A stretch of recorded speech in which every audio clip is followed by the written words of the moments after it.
Misia e vërtet është e rrallë dhe e vështirë për t'u gjetur. Ndonjëherë, një lidhje jashtëzakonshme krijohet mes dy njerëzve, veçanërisht kur ata kanë kaluar vështirësi bashkë.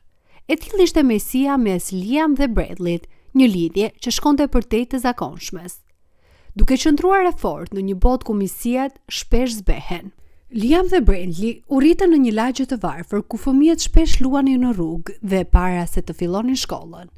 Dy djemtë mund të gjendeshin duke goditur një top futbolli në park bashkë me fëmijë më të mëdhenj. Disa nga ata djemë ishin ngacmues, por Liam dhe Bradley gjithmonë mbronin njëri tjetrin. Lidhja e tyre ishte e veçantë. Ata kujdeseshin për njëri tjetrin dhe ndanin çfarë do pak që kishin, përfshirë vaktet e tyre. Ata mbështesnin njëri tjetrin si fizikisht, ashtu edhe emocionalisht, gjithmonë duke ngritur njëri tjetrin lart. Liam vinte nga një shtëpi me një prind të vetëm. Nëna e tij kishte vdekur gjatë lindjes. Edhe pse baba i tij përpiqej të ishte një njeri i mirë, ai e kishte të vështirë të rriste një fëmijë vetëm. Ai punonte pa pushim për të siguruar ushqim për tryezën, por puna e tij e rëndë linte pak kohë për Liamin, duke i ofruar atij pak vëmendje dhe udhëzim. Gjëja që Liam dëshironte më shumë ishte një top futbollit i tij, por baba i tij gjithmonë e refuzonte idenë, duke i quajtur atë humbje parash. Të paktën, kishte gjithmonë ushqim në tryezë dhe për këtë Liam ishte mirënjohës. Megjithatë, ajo që ai urrente më shumë ishte babai i tij që sillte vazhdimisht të dashura të ndryshme në shtëpi. Edhe pse Liam kur nuk e kishte njohur nënën e tij, ai mbante një foto të saj pranë shtratit, një kujtim i heshtur i dashurisë që kur nuk e përjetoi. Sa herë që gratë e tjera vinin në shtëpinë e tij, ai dilte në rrugë dhe kërkonte mikun e tij Bradley. Rrugët u bën më shumë një shtëpi për të se sa shtëpia e tij. Nga ana tjetër, Bradley u rrit në kushte shumë të vështira. Ai dhe familja e tij jetonin në një apartament shumë të vogël në një pjesë të keqe të qytetit. Familja me 6 anëtar gjithashtu po luftonte për të mbijetuar. Në zonë kishte shumë aktivitete të rrezikshme. Tingulli i sirenave të policisë ishte aq i zakonshëm, saqë dalja jashtë në mbrëmje ishte rrezikshme. Bradley mezi njinte baban e tij. Nëna e tij punonte si shërbyese dhe qëndronte larg shumicën e ditës. Kur kthehej në shtëpi, ajo ishte raskapitur. Fëmijët liheshin kryesisht të kujdeseshin për vete në një mjedis ku shumica e të rive braktisnin shkollën. Liam dhe Bradley gjetën pak siguri brenda mureve të arsimit. Meqense frekuentimi i shkollës ishte fala dhe shkollat nuk kërkonin uniform, djemtë mund të vazhdonin të shkonin në shkollë pavarësisht mungesës së mbështetjes apo interesit të prindërve për t'u dhënë fëmijëve të tyre arsim. Shkolla gjithashtu kishte një program ushqimi, duke ofruar të paktën një vakt në ditë për fëmijët në nevojë. Për Bradley, kjo ishte një litar shpëtimi për të mbijetuar, ndërsa Liam thjesht donte të kalonte sa më shumë kohë me mikun e tij.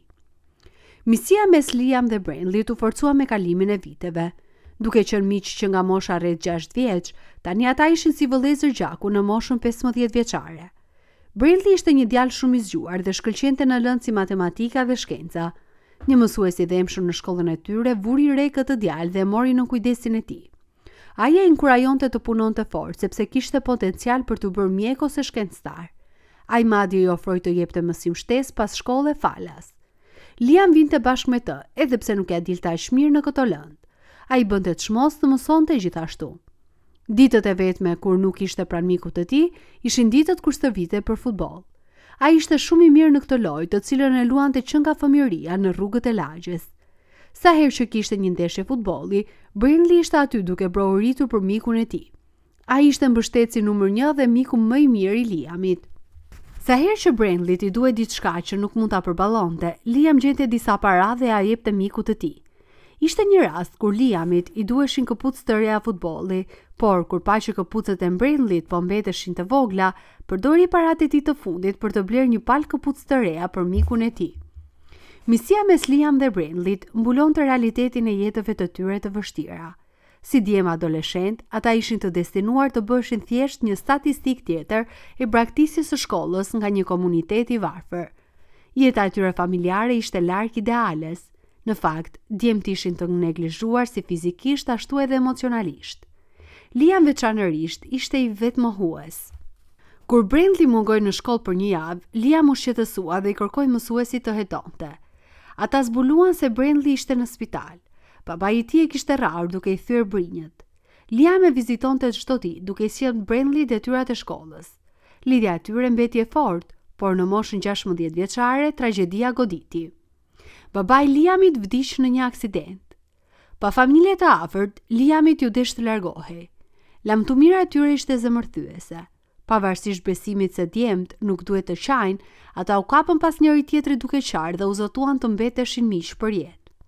Si gjest përfundimtar, Liam i dha Brandleyt topin e tij të dashur të futbollit, posedimin e tij më të çmuar, që miku i tij më i mirë ta mbante mend gjithmonë. Brandley nuk ishte diçka me vlerë të vërtet për t'i dhënë mikut të tij, por i dha një vizatim të mrekullueshëm të një zemre që i kishte bërë për orën e shkencës. A i mbante një kujtim të çmuar të një pasdite kur Brandley po merrte një orë shtesë shkence dhe Liam e shoqëroi. Mësuesi solli disa pica, kështu që në vend të punës atë pasdite patën një festë të vogël dhe pak nga salca e pisës u derdh mbi vizatim. Esenca e miqësisë së tyre u kap në këtë vizatim. Zemra të lidhura. Edhe pse djem donin të mbanin kontakt, jeta i çoi në drejtime të ndryshme. Brandley mbeti në shkollë dhe tani punonte edhe më fort. Ai donte të bëhej mjek dhe e dinte se duhet të studionte për të marrë një bursë nëse donte të ndiqte ëndrrën e tij. Liam u vendos me familjen e tij, e cila e mbështeti dhe inkurajoi të përdorte talentin e tij për të luajtur futboll.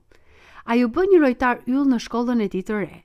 Edhe pse kurrë nuk e harroi mikun e tij, ata humbën kontaktin pas një kohe. Letrat që ai dërgonte mikut të tij u kthyen të pahapura. Brandley do të mbetej gjithmonë miku i tij më i mirë dhe ai mbante një foto të kornizuar të zemrës pranë shtratit të tij. Kaluan 10 vite. Brandley ishte një mjek i suksesshëm që punonte në një spital të madh të qytetit. Ai ishte një mjek i shkëlqyer, veçanërisht kur bëhej fjalë për lëndimet sportive dhe frakturat. Ai preferonte të punonte në dhomën e urgjencës, ku shpesh përpiqej të shpëtonte jetët e njerëzve që kishin pasur aksidente. Ishte një njeri për ulur, kur duke mos harruar nga vitet. Ai gjithashtu bënte disa punë vullnetare duke ndihmuar të varfrit që nuk mund të përballonin kujdesin e duhur mjekësor. Një mbrëmje, pak para se të përfundonte turnin e tij, një djalë i vogël u soll me urgjencë aty pas një aksidenti të tmerrshëm. Pa hezitim, Brandley u kthye për ta ndihmuar. Djali kishte disa fraktura dhe duhet të operohej menjëherë. Nuk kishte kohë për të humbur. Brandley kaloi 4 orët e ardhshme në sallën e operacionit duke luftuar pa pushim për të shpëtuar jetën e djalit të vogël. I raskapitur por mirënjohës që mundi ta shpëtonte djalin, Brandley kërkoi fermierës së pranishme të jepte dosjen për të bërë një shënim të fundit. Pastaj, ai pa diçka të manitshme para syve të tij. Ndërkohë, një baba dhe një nënë të mbushur me ankth po prisnin në zonën e pritjes së spitalit. Ata kishin lëndime të vogla ka aksidenti, por djali i tyre po luftonte për jetën. Kishin kaluar tashmë më shumë se 4 orë pa lajme. Ata nuk mund të duronin as mendimin për të humbur djalin e tyre të vetëm. Kishin luftuar aq shumë për të pasur këtë fëmijë dhe tani jeta e tij varet në një fije. Duke shtuar ankthin e babait, ishte realiteti i ashpër se nuk kishin siguri mjekësor për të mbuluar shpenzimet e spitalit. Ai nuk kishte ide se si do të paguante për trajtimin, por një gjë ishte e sigurt. Ai do të hiqte dorë nga gjithçka që zotëronte, nëse kjo do të thoshte të shpëtonte djalin e tij. Kur doktori hyri në dhomën e pritjes, ai u afrua prindërve të shqetësuar dhe tha: "Mirëdita, Liam dhe nën. Djali juaj Brandley do të jetë mirë. Duhet të riparojmë disa fraktura, por të gjitha operacionet ishin të suksesshme dhe nuk do t'ju duhet të paguani për operacionin. Kjo është mënyra ime për të shlyer një borxh ndaj një miku të vjetër." Lotët u mbushën në sytë e Liamit, ndërsa shikoi mjekun për herë të parë. Ai njohu një burr që qëndronte pranë tij, miku i tij fëmijërisë Brandley, duke u përqafuar njëri tjetrin, ashtu siç kishin bërë ditën që u ndam. Liam i prezantoi Brandleyt gruan e tij. Miku i tij e kishte shpërblyer mirësinë e tij në një mënyrë vërtet të papritur, një qelatë të tronditur dhe thellësisht të prekur. Pak mirësi rezistojnë provës së kohës, por akti mirënjohës e Brandleyt ishte befasues ashtu edhe i paharrueshëm. Dua vërtet të di mendimet tuaja për këtë histori, kështu që ndajni ato me ne në seksionin e komenteve. Mos harroni të pëlqeni videon, të regjistrojeni në kanalin ton dhe të shpërndani ato me miqt tuaj.